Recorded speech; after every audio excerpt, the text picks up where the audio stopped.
How the hell is it going? It is Rich. Welcome back to the studio.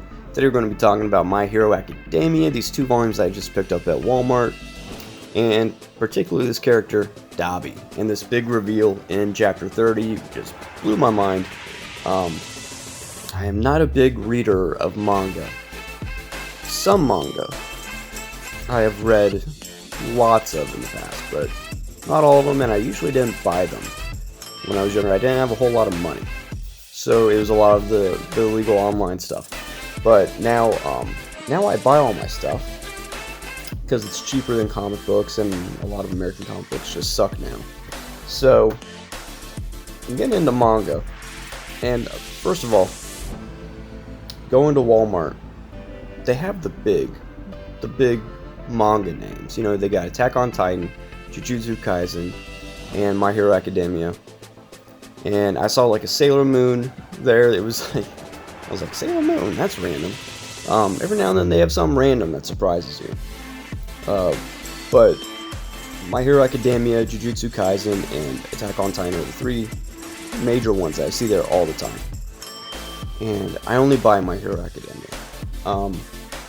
The rare exception of one volume of Jujutsu Kaisen that I bought because I wanted something to read on a flight, and I was totally disappointed. I'm a big fan of the anime. I love the Sakuga in the anime. Just high animation value there. Great art. And I'm one of those readers that reads almost purely for the art because, hey, look at what I do. I love art. So, of course, I follow manga and comics for the artist. This is actually like going way back a long time ago. I wouldn't buy a comic if the art sucked. I didn't care so much about the story, although story is important. I wasn't buying a comic for the story. I would follow certain artists, like Jim Lee, no matter what he did, bought his stuff. Salvador LaRocca, bought his stuff. Joe Mad, bought his stuff. Didn't matter what he was doing. Like, Ultimates Volume 3, story sucked, but Joe Mad's art was the best. So, anyway, just to get that out of the way, why does Jujutsu Kaisen manga suck so bad? The art, I don't know how they made it such a spectacular anime out of something so scratchy, and like the art is frustrating to me. I'm like, this is not good. Maybe the story is much better, but I couldn't finish this one volume. I couldn't finish it. And it's volume 14, so you guys know at home, I guess. Gigi Akutami, I guess is the creator's name. I just can't get past the art. It's just scratchy lines, virtually no line weight. Okay, I'm seeing a little bit of line weight on this, but it's almost non-existent. Just a lot of really scratchy lines and dark blacks, and it's not clear storytelling either, a lot of time, and that's why I stopped reading it. I don't think I even made it halfway. I couldn't really follow what was going on. I don't know if it's because I'm picking it up in the middle. Well, it's not even that.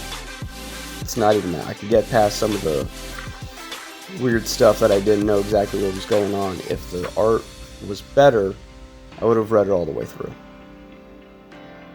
And a lot of it's just, man, really hard to stick with. But anyway, and then of course Attack on Titan has the worst art. I just can't. I don't even know why Production IG picked it up and decided to make a beautiful anime out of it. Because the art is childish. It is so weird how that got published. So then it comes to My Hero Academia, and I picked that up. I'm like, oh, here's some quality stuff, right? Yeah, clear storytelling, emotion, varying line weights, just beautiful screen tones. Everything's clear, everything punches and stands out. To be fair, I haven't been reading My Hero Academia since the beginning, so I don't know if he was really bad in Volume 1, Although they have volume 1 there at Walmart, and it looked basically same level as volume 30. So, yeah. So anyway, that's why I'm reading My Hero Academia. That, and I also really like the anime. So I want to get, you know, a little further ahead by reading the manga. It's awesome, just beautiful art. Lots of speed lines, screen tones, just great job. I wish manga was in color like American comics, because that's what kept me from reading them for a long time. But anyway, this is a beautiful manga. Great art. And Dabi, always a very interesting character to me. Great design. Great character design. Very mysterious. And now we got this big reveal. Spoiler alert, spoiler alert. Leave now. Leave now. Okay. Dabi is actually Toya. Endeavor's oldest son that they all thought was missing or dead or something like that. Dude.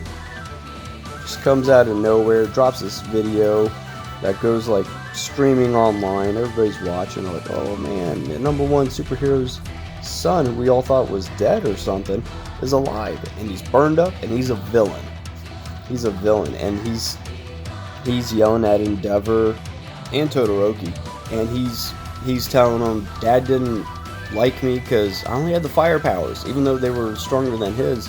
He didn't like me because I didn't have both fire and ice powers, and he just wanted to create like this perfect superhero kid. Anyway, it's amazing, and he's pissed off. Anyway, that's my rant about how Walmart mangas suck. Don't go there.